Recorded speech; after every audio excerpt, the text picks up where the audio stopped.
Hey, welcome to SMarketPlace. I'm Keith Reynolds, and this is another episode where we talk sales, marketing, and rock and roll. Here in the rock and roll room or the virtual rock and roll room, I'm with Tom Dempsey. Welcome, Tom.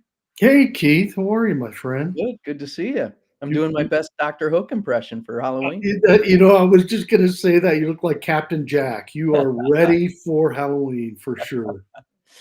Yeah, well, nothing stops us. Had a little sidetrack with a retina detachment. Uh, But yeah, it's another life experience or peak experience. How about that? We got to, as a all segue in. right, good. Yes. So we have a guy that I've known for, I guess, coming up on a year. Um, and he has a new book out called Peak Experiences. He's a business coach. He works with CEOs and business owners and brings a sales and marketing as well as a basketball coaching career to to his work. Welcome, Coach. Hey, thanks for having me, Tom and Keith. I appreciate being here and being part of sales, marketing, and rock and roll. Let's go. All right. Absolutely. Love it. So tell us a little bit of your journey. I know you've got a great story that has a thread through and brings us to writing your book. Yeah, yeah. Well, you know, way back when, young times. I think I'm going back to college days, University of Calgary, when I started looking at a lot of psychologies and so on. I ran across a guy named Abraham Maslow, and of course, we all know self-actualization. I think in that whole model, but one of the key things I picked up on was peak experiences, and I started to recognize that things in my life were happening that were really exciting.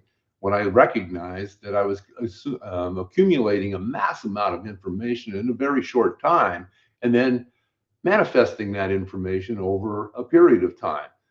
That knowledge that kept growing and going. And the more I had put deliberate practice in the things I was doing, of course, I was playing college basketball at that time, the harder I practiced, the more the peak experience escalated as you put in more practice. And I applied that throughout my book of a variety of things. But that's the general message, is that we want to capture these key moments that happen in our lives.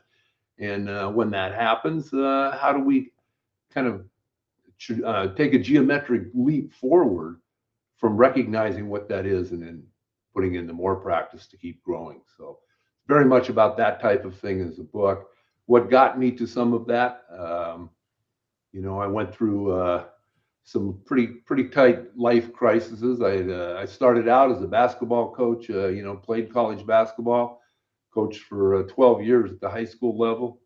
Both also taking an academic twist. I was in charge of like AP economics courses, and also the head coach. And when I took that job in Southern California, I became more important than the mayor. I moved from Calgary, Alberta, down to Westlake Village, and I'll tell you what, that was a heck of a eye opener in terms of the importance of sport and youth, and recognizing that hey, there was a lot of peak experience that happened within that. I was able to get four guys through our program, and they grew into getting full rides into Division I schools, and that was pretty cool. We played real well. I took the assistant job after that at Cal Lutheran University, and got an MBA.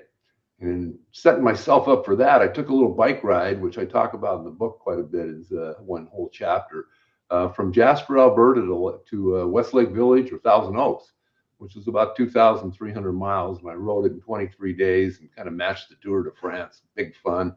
I was in great shape, did it solo, camped out every night, and just had the time of my life.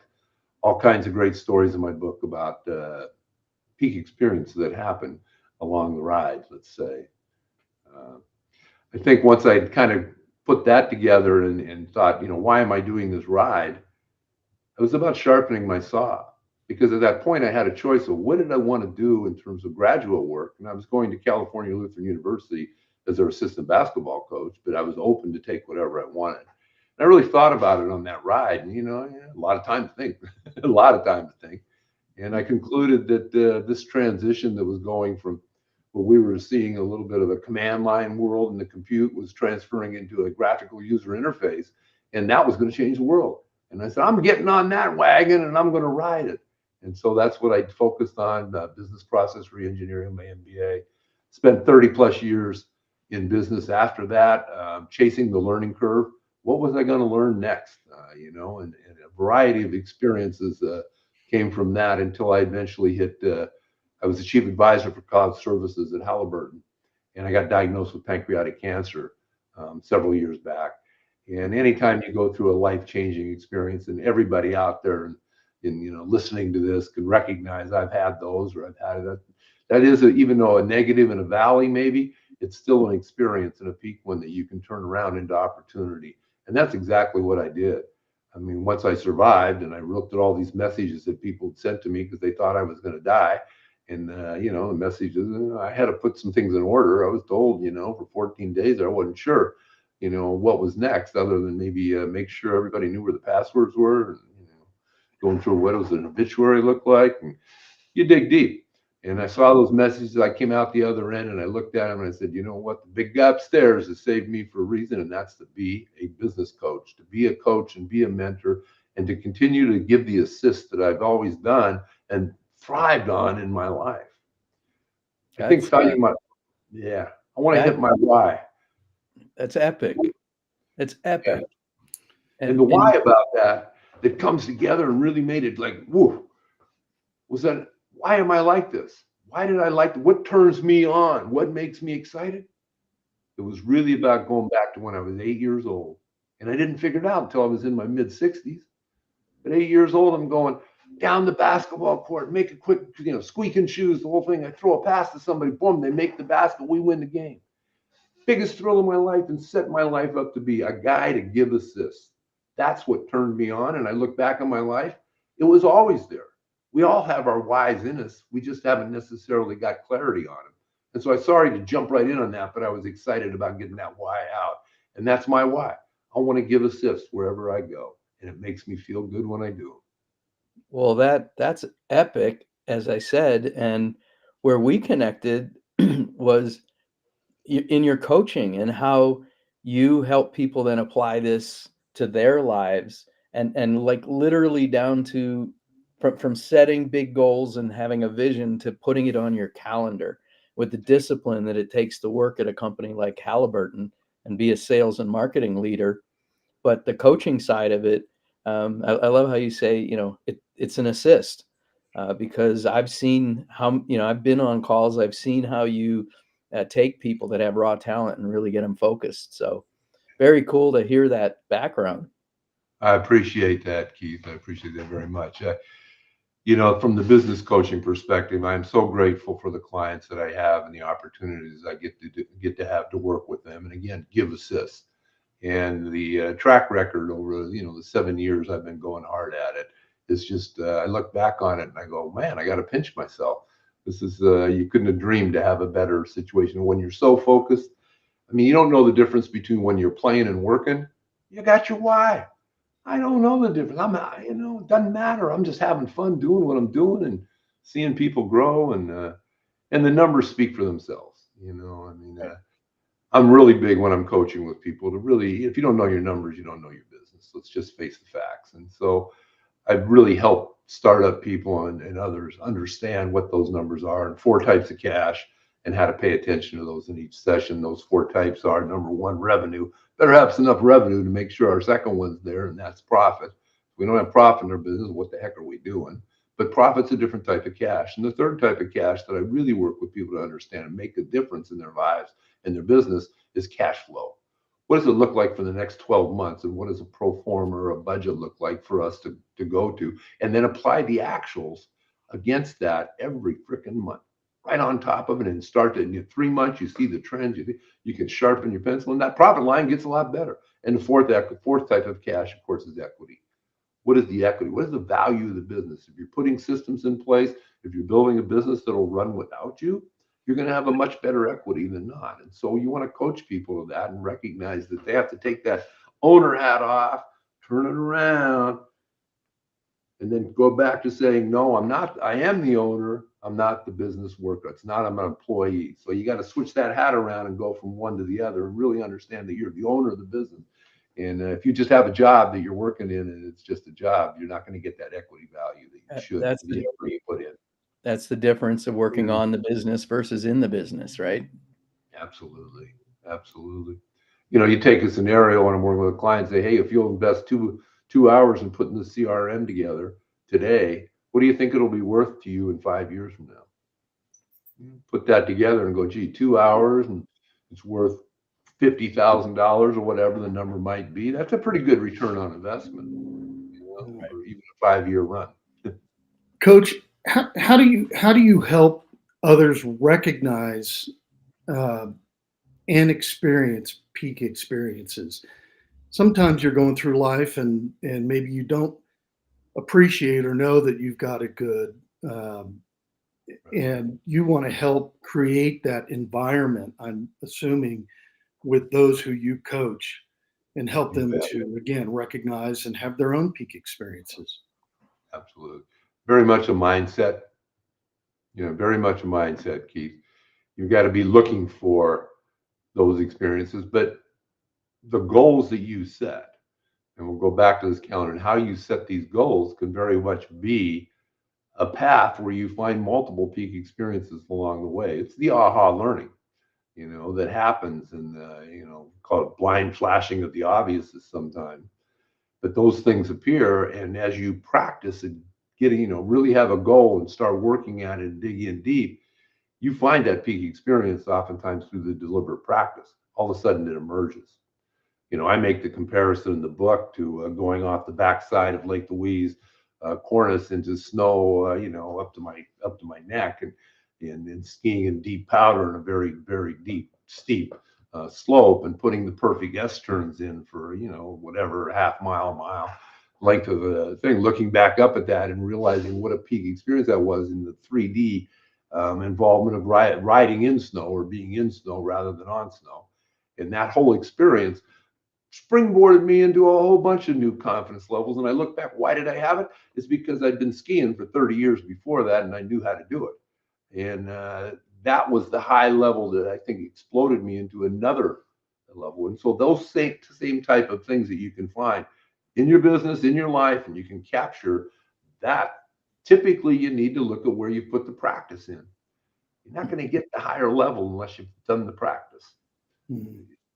One of the Just things that has come up in our conversations over the last year has been the idea that when you work with CEOs and business owners and you get them into this discipline, right, where they take that crystal idea, just like you talked about the squeaky gym shoes, right?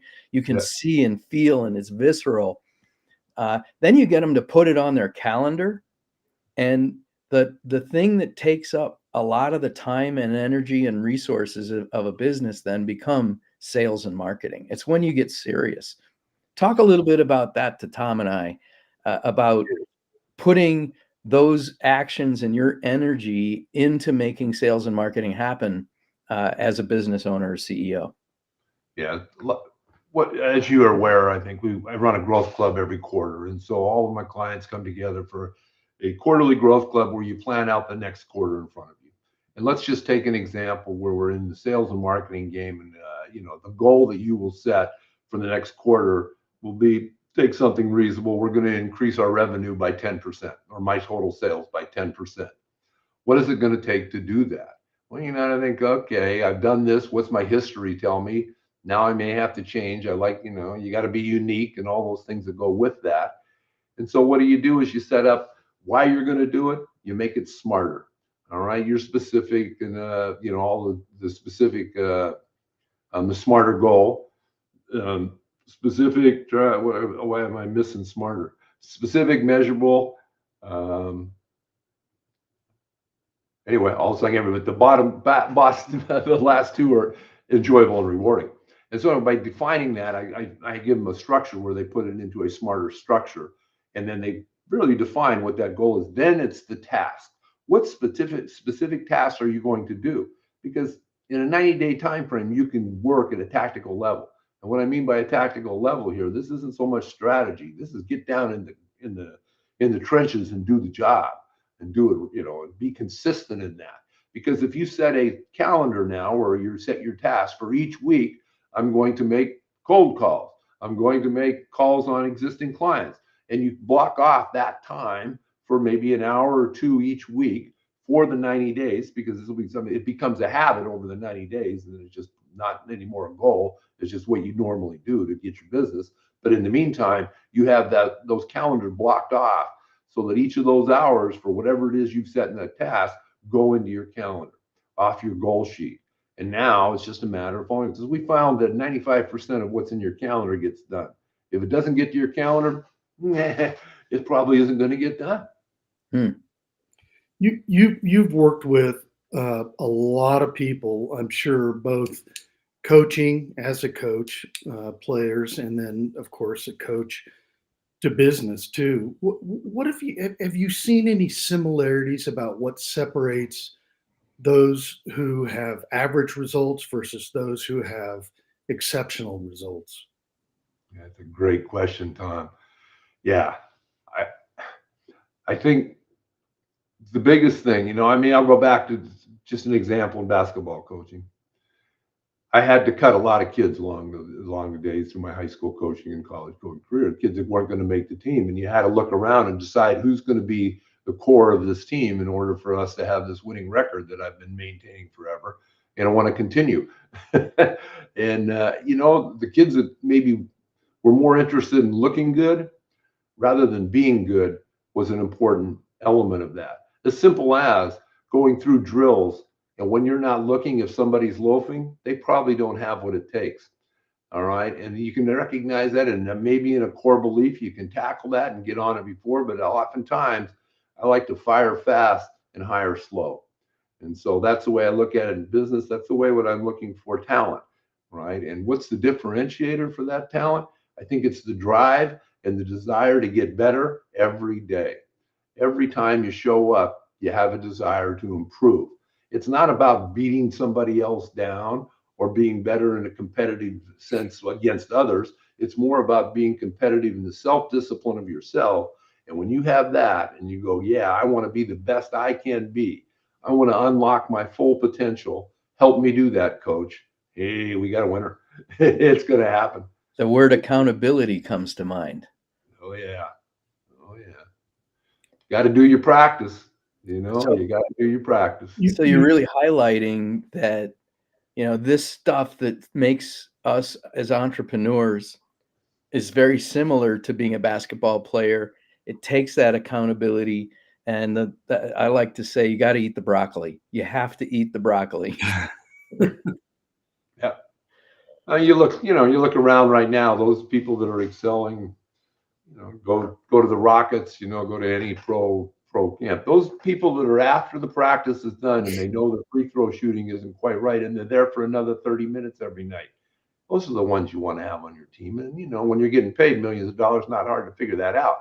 But when you're not, you realize you've got a weakness that you've got to take on, and you do something about it, people are going to go a long ways that have that mindset. One of the things I've noticed in the business world, primarily startups, but some of the initiatives I've worked on have been startups within corporations. The SWAT team to go solve a problem and build a go-to-market. The sustained effort that it takes. Initially, you're doing it by yourself, and you don't have a lot of resources. But if you put that time in, one of the measures of success is you have more resources that you attract. Talk a little bit about how you work with people to see that and capitalize on that. Yeah, absolutely. The old law of attraction, and I always tell people, when we're working at not only getting clients, we get the clients we deserve. We need to have the right kind of polish on our product, our offering, our delivery, all of that to get the clients we deserve. It's no different than getting the employees you deserve. Make sure you have an environment for them that, they can thrive in. They can see themselves growing. They're motivated in being more. And when that happens, boy, you've got magic going on, right? It's just a lot of fun when people show up to work thinking, how am I going to make everybody around me better, not only myself? And I think that team attitude is important in building businesses. and in working at corporate levels and whatever else you've got going on. I like to leverage some tools around that. Specifically, I use DISC quite a bit for a assessment tool to give people an understanding of kind of how they communicate and their preferred communication and how others do, so that we can improve not only internal communications within that model, but also external. How do we sell better to people, and provide a better service for them? As the difference being, the golden rule is do unto others as you'd like them to do unto you. But the platinum rule from Coach Hess on this is do unto others as they'd like to be treated by you. And so that's different than you. So you should recognize the differences in the people and cater to them accordingly in order to have a strong service business and a strong team. So we all work together and communicate better. So leadership is about being aware of these things. We are winding down. This is our favorite part of the show. You know, the teamwork that you talk about in sports, Tom and I have been really focused on telling that story through rock and roll, because a band today does everything that a business must do online. My squeaky gym shoe moment has been around building content programs and getting people to connect over the internet and connect that right into your go-to-market sales and marketing by opening conversations, right? And using media and using creativity to find ways to attract an audience online. So that's what bands do. Tell us about your favorite music, your rock and roll experience, and let's jump from sports to music. Yeah, you bet. I'll I'll share my first share my age. I'm 69 years old. So my first real experience with a concert, a rock group, you're going to love it, was in Pocatello, Idaho, at a thing called the Mini Dome, small little town in southeast Idaho of about 45,000 people, where ISU, Idaho State University, is located. And we had, you're going to love this, Foghat was the first show, followed by the Guess Who. Mhm. So Right. yeah, there you go. That was my first rock and roll kind of experience, and of course, I still love, Foghat's still my favorite band. Is Locked In, and all the other things that have gone on with them. Their rock and roll album's good, and it fits in with what you're doing here. Rock and roll it, baby. Those are some legit bands to start your rock and roll journey. Yeah, they were. They were.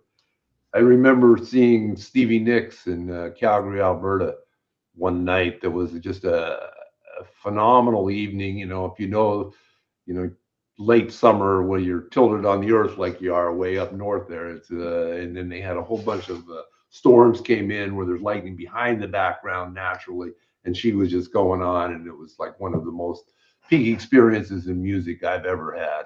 Wow. When she was at her peak, and the whole Fleetwood Mac thing was that was a big one for me.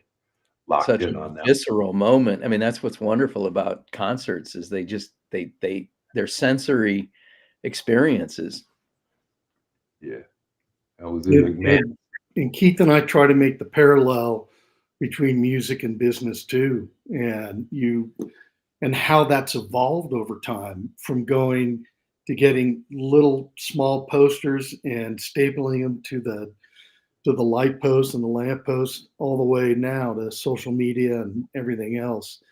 And that's all in an effort to then sell tickets, sell merch, create a base, all those things. We're trying to do that in business too.